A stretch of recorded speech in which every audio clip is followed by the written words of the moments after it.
मैंने नीट को 5 साल दिए। मैंने फाइनली डिसाइड किया कि अब बस मैं नीट छोड़ रही हूँ। हाय, आई एम प्रीति। मैंने नीट को 3 बार दिया और लास्ट अटेम्प्ट मेरे लिए अनएक्सपेक्टेड रहा। सच कहूँ तो ये सिर्फ एक एग्ज़ाम नहीं था, ये मेरी लाइफ के 5 साल थे। हर साल नए होप के साथ स्टार्ट हुआ, पर रिजल्ट के बाद सेम डिसअपॉइंटमेंट फील हुई। कभी लगा हो जाएगा, कभी लगा शायद मैं ही कैपेबल नहीं थी। 2021 में मैंने 12th पास आउट किया और मैंने डिसाइड किया कि मुझे नीट का एग्ज़ाम देना है। मैंने पेरेंट्स से बात करी, पर पेरेंट्स ने मुझे मना कर दिया। उन्होंने कहा कि नीट मत करो, क्योंकि नीट में बहुत ज़्यादा पैसा लगता है और आगे डॉक्टर की पढ़ाई में भी बहुत ज़्यादा पैसा लगता है। पर मैंने कहा कि नहीं, मुझे नीट ही करना है। कुछ महीने बीतने के बाद उनका कोई रिस्पॉन्स नहीं आया। मैं उनके पास गई और उनसे मैंने बात किया, पर पापा ने कहा कि नहीं, तुम बीएससी कर लो या तो फिर दूसरा कोर्स कर लो। तो मुझे लगा कि शायद अब मुझे दूसरा कोर्स ही कर लेना चाहिए और मैंने बीएससी में एडमिशन ले लिया। 11th-12th कोविड में गया, बीएससी भी कोविड में जा रहा था, मैंने कुछ भी पढ़ाई नहीं की थी। अब जैसे ही बीएससी का फर्स्ट ईयर का फाइनल एग्जाम आया, तब मुझे लगा कि नहीं, मुझे नीट की प्रिपरेशन करनी चाहिए। और 2022 का भी एग्जाम आने ही वाला था, पर मुझे ये डर था कि अभी तक तो मैंने कुछ पढ़ा नहीं है, तो मैं 2022 का एग्जाम कैसे दे सकती हूँ। तो मैंने 2022 का एग्जाम नहीं दिया और मैंने 2023 के लिए प्रिपरेशन स्टार्ट कर दी।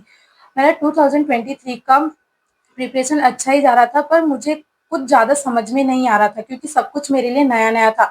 अभी तक मैंने स्कूल लेवल की पढ़ाई करी थी, या कभी मैंने इतना डेप्थ में 11th-12th भी नहीं पढ़ा। मैंने सिर्फ क्वेश्चन आंसर ही रटे थे अभी तक। तो ऐसे-तैसे करके मेरा नीट 2023 का एग्ज़ाम गया और मेरा नीट में नहीं हुआ।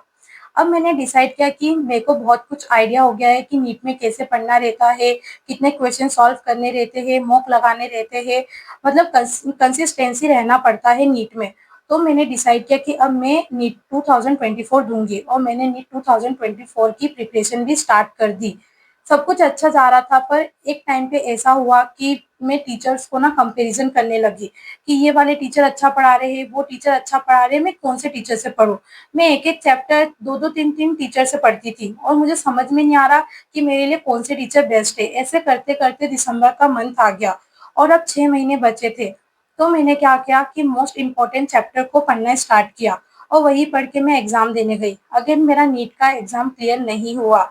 अब फाइनल यही था कि मेरे को नीट 2025 देना है और ये मेरे लिए डू और डाई वाली सिचुएशन थी, क्योंकि मैंने बीएससी भी ड्रॉप आउट कर दिया था और मेरे पास अब कोई अदर ऑप्शन नहीं था, या तो नीट या तो फिर कुछ और। तो मैंने डिसाइड किया कि नहीं, मैं नीट 2025 को अपना बेस्ट बनाऊंगी। 2025 की प्रिपरेशन स्टार्ट करी। मैंने सेल्फ स्टडी करा, मैंने यूट्यूब से लेक्चर देखना स्टार्ट किया। सब कुछ बेस्ट जा रहा था, रिवीजन भी करा, मैंने मॉक भी लगाए, मैंने डीपीपी भी सॉल्व करी। जो जो क्लास में करवाते थे सर, मैंने वो सब किया। इवन बस थोड़ा फिजिक्स का सिलेबस मेरा पेंडिंग रह गया था, बाकी मैंने केमिस्ट्री और बायोलॉजी तो पूरी अच्छे से कर रखी थी। मेरे पास कोई रीजन नहीं था इस बार कि मेरा नीट का एग्जाम नहीं होगा। सब कुछ किया था, तो मुझे लगा कि नहीं, इस बार मेरा हो जाएगा और मैं एक अच्छे मेडिकल कॉलेज में चली जाऊंगी। जैसे ही मैं एग्जाम हॉल में गई, मैं बहुत ज्यादा पैनिक करने लगी। मुझे समझ में नहीं आ रहा कि मेरा नीट का एग्जाम क्लियर होगा कि नहीं होगा। तब जब मुझे एग्जाम पेपर मिला और मैंने उसको रीड करना स्टार्ट किया। पहले मैंने बायोलॉजी सॉल्व किया और जैसे ही मैंने बायोलॉजी सॉल्व करना स्टार्ट किया, स्टार्टिंग में तो सब अच्छा-अच्छा जा रहा था, पर जैसे ही मैं लास्ट के पेज पे गई, तो मेरा जो लास्ट का पेज रहता है, फर्स्ट और सेकंड लास्ट पेज, वहाँ पर मैंने क्या किया, ओएमआर ही गलत फिल कर दी। ये चीज़ मुझे उस टाइम पे पता नहीं चला, मुझे घर आने के बाद पता चला कि मैंने इतनी बड़ी मिस्टेक कर दी है। फिर मैं केमिस्ट्री का पेपर सॉल्व करने गई और केमिस्ट्री का पेपर भी मेरा बहुत अच्छा जा रहा था, पर यहाँ पे ये था कि मैं क्वेश्चन ना बैक पेज पे सॉल्व कर रही थी और आगे वाले पेज पे मुझे आंसर टिक करना था। मैंने बैक पेज पे आंसर करेक्ट निकाले थे, पर जैसे ही मैं आगे आंसर टिक कर रही थी ना, जैसे कि ऑप्शन ए है, तो मैं गलती से ऑप्शन सी को टिक कर रही थी, जिसके वजह से मेरा ओएमआर भी क्या हो गया, गलत फिल हो गया। अब मेरे पास सिर्फ 35 मिनट बचे थे, इसमें मुझे फिजिक्स को सॉल्व करना था। अब मैंने 35 मिनट में क्या किया, फिजिक्स के सिर्फ 7 क्वेश्चन सॉल्व किए, पर अच्छी बात ये है कि वो 7 के 7 क्वेश्चन मेरे सही चले गए। अब मैं घर आई और मैं घर आके बहुत ज़्यादा डर रही थी। मुझे उस टाइम तक कोई आइडिया नहीं था कि मैंने एग्ज़ाम हॉल में बहुत बड़ी गलती करी है। मेरे को तब तक ये लग रहा था कि इस बार तो मुझे मेडिकल सीट मिल जाएगा, या तो फिर बीएमएस मिल जाएगा, या तो फिर बीडीएस भी मिल जाएगा। पर जब मैंने 2-3 दिन बाद एग्ज़ाम पेपर चेक किया, तब मुझे पता चला कि मैंने तो बहुत ज़्यादा गलती कर रखी है और मेरे बहुत ज़्यादा नेगेटिव मार्किंग भी हो गए, जिसकी वजह से मेरा मेडिकल कॉलेज नहीं मिल रहा था।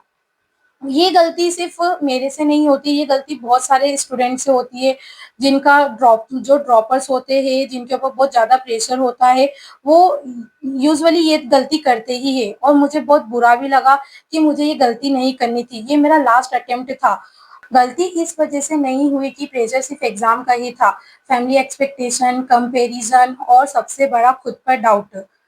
और सबसे पेनफुल पार्ट ये था कि इतना एफर्ट देने के बाद भी रिजल्ट नहीं आ रहा था। एक टाइम के बाद मुझे रियलाइज़ हुआ कि लाइफ सिर्फ नीट नहीं है। अगर एक डोर क्लोज़ होता है, तो दूसरा ऑप्शन भी होता है। कभी-कभी मूव ऑन करना ही बेस्ट डिसीज़न होता है। नीट ने मुझे बहुत कुछ सिखाया। अगर तुम नीट एस्पिरेंट हो, तो एक बात याद रखना, नीट तुम्हारी लाइफ का पार्ट है, पूरी लाइफ नहीं। अब मैं नीट छोड़ रही हूँ, पर अपनी जर्नी नहीं। अब मैं अपना एक्सपीरियंस यूज़ करके दूसरों की हेल्प करना चाहती हूँ। अगर तुम भी स्ट्रगल कर रहे हो, तो remember, start small, achieve big.